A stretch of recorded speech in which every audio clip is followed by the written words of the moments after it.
आज मैं आप लोगों के बीच सच की दस्तक में एक ऐसे व्यक्ति से मुलाकात करा रहा हूं जो राजनीतिक उतार चढ़ाव को देखते हुए अब एक ऐसे मुकाम पे पहुंचे हैं जिसमें कह सकते हैं कि ये मुगलसराय के विधायक हैं। इन्होंने चुनाव में सपा प्रत्याशी को हराया है। आज हम सीधे उनसे बात करने चाहते हैं। रमेश जायसवाल जी हमारे पास हैं। हम विकास के मुद्दे पर इनसे बात करना चाहते हैं। सच की दस्तक में रमेश जी आपका स्वागत है। बहुत बहुत धन्यवाद आपका। जीत के लिए बहुत बहुत बधाई।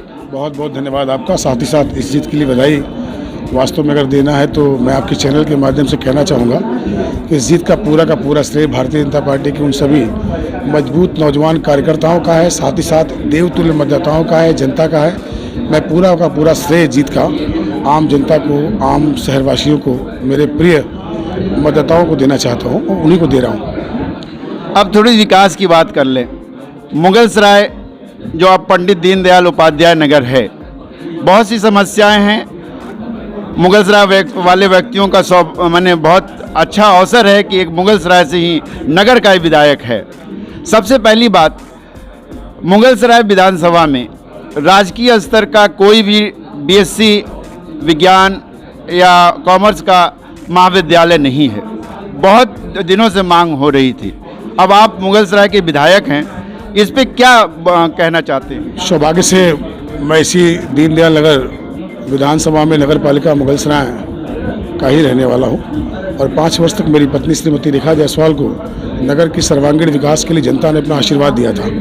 वो चुन के आई थी, उन्होंने विकास का एक नया मापदंड स्थापित किया था, एक नया रेखा खींची थी। आप सबने, नगर की सम्मानित देवतुल्य जनता ने उसको स्वीकार भी किया था।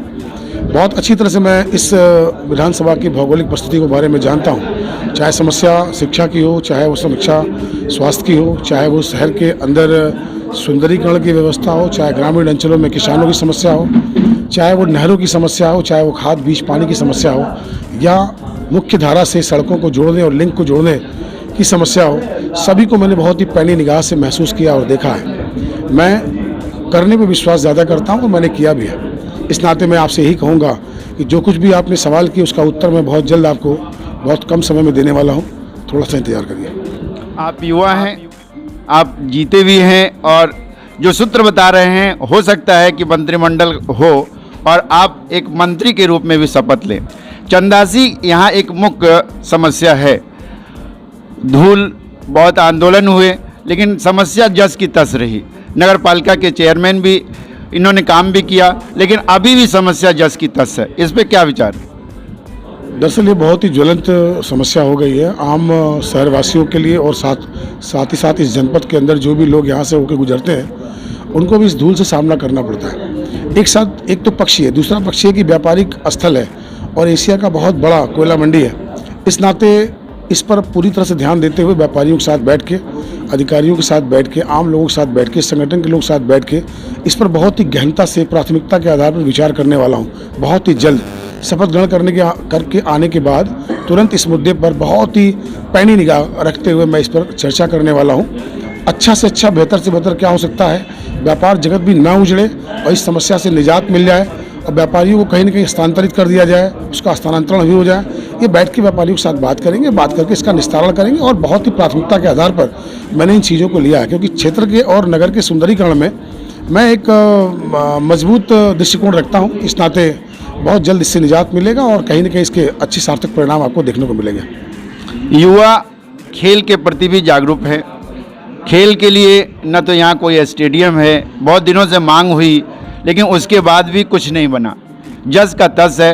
ये मैंने बुज़ुर्ग रेलवे परिषद में टहलने जाते हैं, वहाँ भी कहीं ना कहीं रेलवे अधिकारियों के द्वारा उन पे आरोप लगाया जाता है।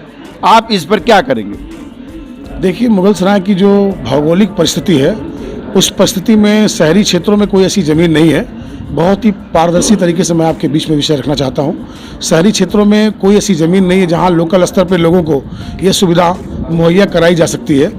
इस नाते मैं प्रयास करूँगा, माननीय मंत्री जी से, माननीय सांसद जी से बात करके मैं लोगों से बातचीत करके प्रयास करूँगा कि रेलवे जो ज़मीन ऑलरेडी रेलवे के अंडरग्राउंड के रूप में विकसित है, मैं चाहूँगा कि एक बार उनसे वार्तालाप करूँ और बहुत गहनता संजीदगी से वार्तालाप करूँ और मंत्रालय को भी लिखने का काम करूँ। चूँकि विधायक होने के बाद ये मेरा फ़र्ज़ है कि मैं इसकी मांग अपने लोकसभा सांसद माननीय मंत्री जी से, भारत सरकार से, उत्तर प्रदेश सरकार को रिकमेंडेशन करने के बाद, उसी संस्तुति के बाद मैं वहाँ भी भेजने का प्रयास करूँगा, ताकि वो ग्राउंड जो है वो आम लोगों के लिए, आम शहर के लोगों के लिए भी अलाउ कर दिया जाए। इसके अलावा कोई चारा यहाँ नहीं है।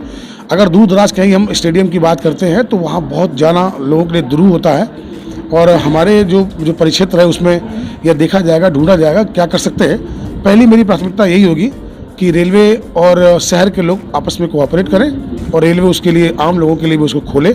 अगर ऐसा हो जाता है तो बहुत बड़ी समस्या हल हो जाएगी। विकास की परिपाटी पर बात हो रही है रमेश जी, तो ये भी सुनने में आया है कि जो चौड़ीकरण हो रहा है और उस चौड़ीकरण में बाजार का क्या होगा, बहुत लोग चिंतित हैं, व्यापारी चिंतित हैं। आप क्या बोलना चाहेंगे? मैं बड़ी स्पष्ट रूप से आपसे कहना चाहूँगा कि इन बाज़ार के जो भी व्यापारी मेरे हैं, उनकी सिक्योरिटी के लिए, उनकी सुरक्षा के लिए, उन पर हो रहे निरंतर पूर्व में लगातार उनके ऊपर टीन सेट को लेकर, पोजीशन को लेकर, दुकान के बाहर की चीज़ों को देखकर लगातार उनका उत्पीड़न होता रहा।